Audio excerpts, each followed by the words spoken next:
नमस्कार, मैं डॉक्टर जेके और आप देख रहे हैं मेरा YouTube channel health awareness with JK. आज की वीडियो में आपको बताऊंगा कि डेंटल कैरी यानी दांतों में सड़न, कैविटी बनने की प्रक्रिया, कैविटी क्यों बनती है, दांत क्यों सड़ते हैं तथा उससे बचने का उपाय क्या है, उसकी बेस्ट होम्योपैथिक मेडिसिन क्या है, इसी के बारे में बताएंगे। तो आज का वीडियो आपके लिए बहुत महत्वपूर्ण होने वाला है, इसलिए मेरे वीडियो को थोड़ा सा भी स्किप ना करें, पूरा वीडियो देखें तथा चैनल मेरी पहली बार आए हैं तो मेरे चैनल को सब्सक्राइब जरूर कर दीजिए। तो डेंटल कैरी यानी दांतों में कैविटी बनना, दांतों का सड़ना क्यों होता है, तो सबसे पहले हम जानेंगे कि हमारे दांत का स्ट्रक्चर जो होता है कैसा होता है। हमारा दांत जो होता है वो उसमें 3 लेयर पाई जाती है। सबसे पहला इनेमल लेयर, दूसरा डेंटिन लेयर तथा तीसरी लेयर जो होती है पल्प।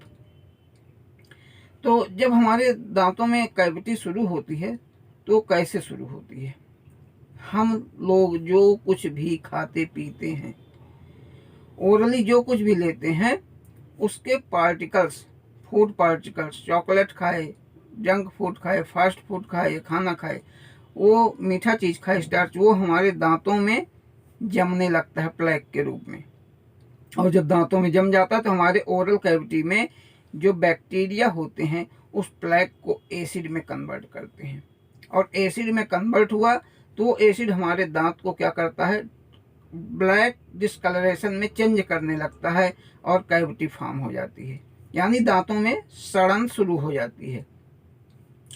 अब यह सड़न हमारे दांत में किसी भी दांत में हो सकती है, दो दांतों के मिलन जहाँ मिलते हैं उनके किनारों में हो सकती है, जड़ में हो सकती है, मसूड़ों के किनारे हो सकती है, दांत के किनारों में हो सकती है।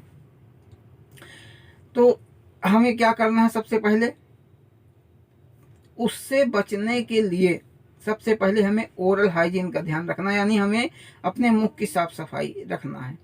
2 बार ब्रश करना है प्रॉपर, शाम के वक्त जरूर करना है, सुबह भी करना है। शाम को इसलिए करना है क्योंकि शाम का ही ऐसा वक्त होता है जिसमें खाने के बाद 6 घंटे आदमी सोता है और जो फूड पार्टिकल्स हैं उनको मौका मिल जाता है दांत को सड़ाने के लिए। अब इसमें होम्योपैथिक उपचार क्या करेंगे, तो होम्योपैथी में यदि हम कंडीशन देखते हैं कि हमारे दांत कहाँ सड़ रहे हैं, यदि दांत जड़ से सड़ना शुरू हो गई, जड़ में कैविटी बनना शुरू हो गई, ब्लैकिश आ रहे हैं, तो थूजा 30 पोटेंसी में हमें 3 बार लेना है, सुबह, दोपहर और रात में। यानी थूजा 30 पोटेंसी की 2 बूंद दवाई सुबह लेना है, 2 बूंद दोपहर में लेना है तथा 2 बूंद रात में लेना है। हम डायरेक्ट भी टंग में ले सकते हैं या तो आधे कप पानी के साथ ले सकते हैं। दूसरी कंडीशन,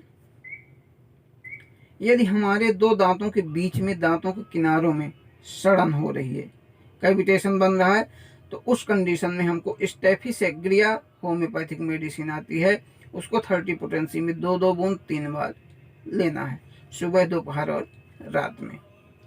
स्टेफिसेग्रिया 2 दांतों के बीच में सड़न हो रही है, किनारों में दांत छोटे छोटे टुकड़ों में टूट टूट के गिर रहे हैं, उस कंडीशन में स्टेफिसेग्रिया 30 पोटेंसी।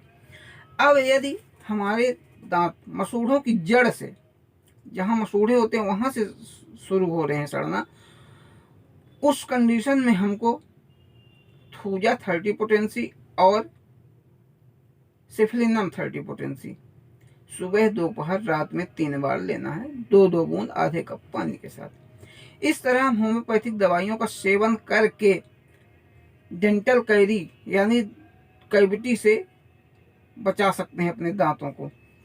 और प्लांटेगो मदर टिंचर क्या करना है, आधे गिलास पानी में 15 बूंद मदर टिंचर डाल के हमको डेली 3 बार कुल्ला करना है।